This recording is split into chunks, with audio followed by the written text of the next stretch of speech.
Hey, what's up, lightboltjoe here. Today we are going to discuss the 1997 novelization book of the 1997 film Good Burger. So this movie stars Keenan and Kel, right? They had their own show from 96 to 2000, I think. They were on all that. They've done a slew of things together. There's a Good Burger 2 coming out November on Paramount Plus. I'll have to figure out how to watch it because I don't have Paramount Plus. We've talked about novelization books, right? We talked about this is 147 pages long. I just finished it this morning.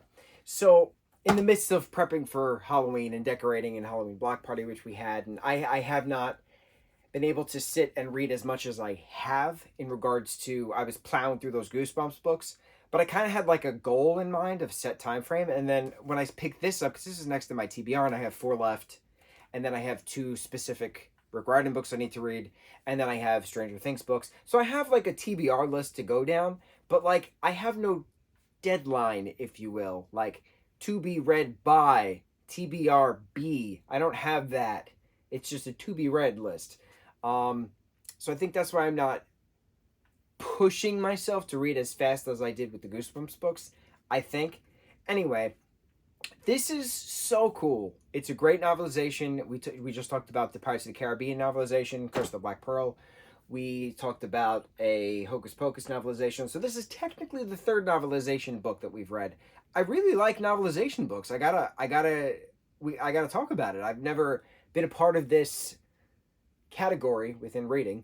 Didn't know it was really a thing. I mean, I knew it was a thing, but I didn't really like understand how do you write a story, which then you turn into a script, and then you turn the script into a story. How does that reverse Uno card work? And it works in certain ways. The Hocus Pocus does not work. The Pirates of the Caribbean, Curse of the Black Pearl does work.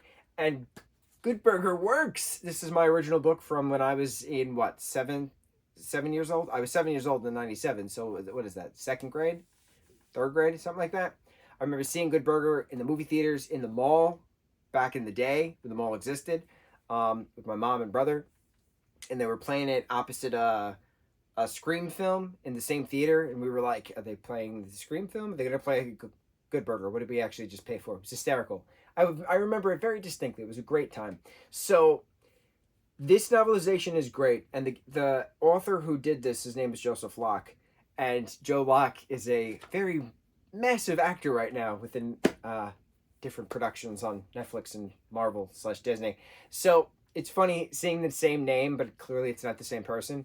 It's fun. It's fun when that thing happens. He is a great Joseph Locke, the author who did the novelization of this, does an absolutely great job giving the visual aid of the film as the script portrays it, because you have these certain like inner thoughts of these characters in the book, in this novelization, that you see on their face on the film, but you don't know what the words are. And he puts the words to it. It's just, I don't know how else to explain it. It's just mesmerizing. There was only one catch that I picked up, editing error in regards to this. It was something something in the something, right?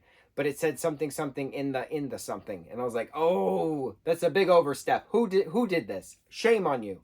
Shame on your cat. Dishonor on you. Dishonor on your family, dishonor on your cow. So I really liked the descriptive words that he puts to this, describing certain characters, describing certain emotions that they're feeling. I really like how he used guffawed a lot, like chuckled, laughed, snickered, guffawed. It was just, you don't read that in a kid's book, because it's a novelization of a kid's film. But having the Ed character, having that Kel playing Ed character come into fruition in the brain, because and love him from the film, and then his masterminding plan of getting the tryptophanol, or however the hell you say that chemical's name, on making the meat of Mondo Burger explode. It was really cool. It was a cool synopsis. It was a cool having them kidnapped and thrown into the mental asylum, having them thrown in that whole ice cream truck driving scene. It was so cool reading it, knowing exactly what it looks like. I think I really like reading novelizations because I already have that image, so it's easier to picture because you've already seen the film or TV show. Whereas when you're reading a book for the first time, you're using your imagination, you're using your inner mind to put the pictures together. So sometimes the characters that you are seeing in your mind are not the characters that are actually going to on the screen. And then when a character is cast in real life in an adaptation, TV, stage, film, you're like, no, that's not how I pictured the character. But it's like, it's not up to you because you didn't write the story. You have no creative design to it. It's just what your imagination decided. So to have the casted characters of the classic 97 film, which is gorgeously aesthetically beautiful in general, to have them be that visual aid to this book, it was really cool. It was a reverse Uno card. I'm gonna use that saying from now on. I really enjoyed it. I was very surprised that I enjoyed it so much. It's a wonderful film. It's heartfelt. It's sincere. It's fun. It's just you laugh at it, and it's just it's all from an All That sketch back in the day, man. It reminds me of this meme that's been going around. I think it's from like Lord of the Rings or something like that, and it's someone, one of the characters is saying, "Don't quote the book to me," which I was there when it was written, and I was like, that's kind of how I feel with all this hype for the second Good Burger film. I was like, don't quote the book to me, which I was there when it was written. I was there in the 90s when all that premiered on Friday nights on Snick. Well, Saturday night Nickelodeon, and watching Keenan and Kel, behind the counter for the Good Burger scenes. And then there was that skit on Jimmy Fallon, I think, where Keenan and Kel came back to do a skit with the Jonas Brothers at Good Burger. It was really cool. So the Good Burger hype, the Good Burger love. Welcome to Good Burger, home of the Good Burger. Can I take your order? Love it. Love it. Incredible, incredible novelization. I'm very happy I read it. On to the next book. We have 4 Titanic books to read, 3 of the same series, which involves Jack the Ripper.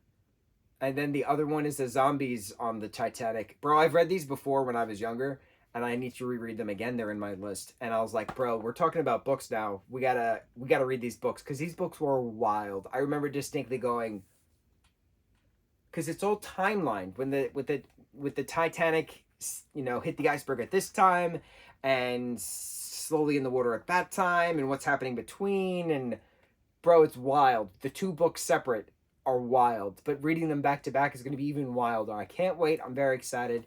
Good Burger, 1997 classic film, 97 classic novelization. On to the next review. Mucho mahalo.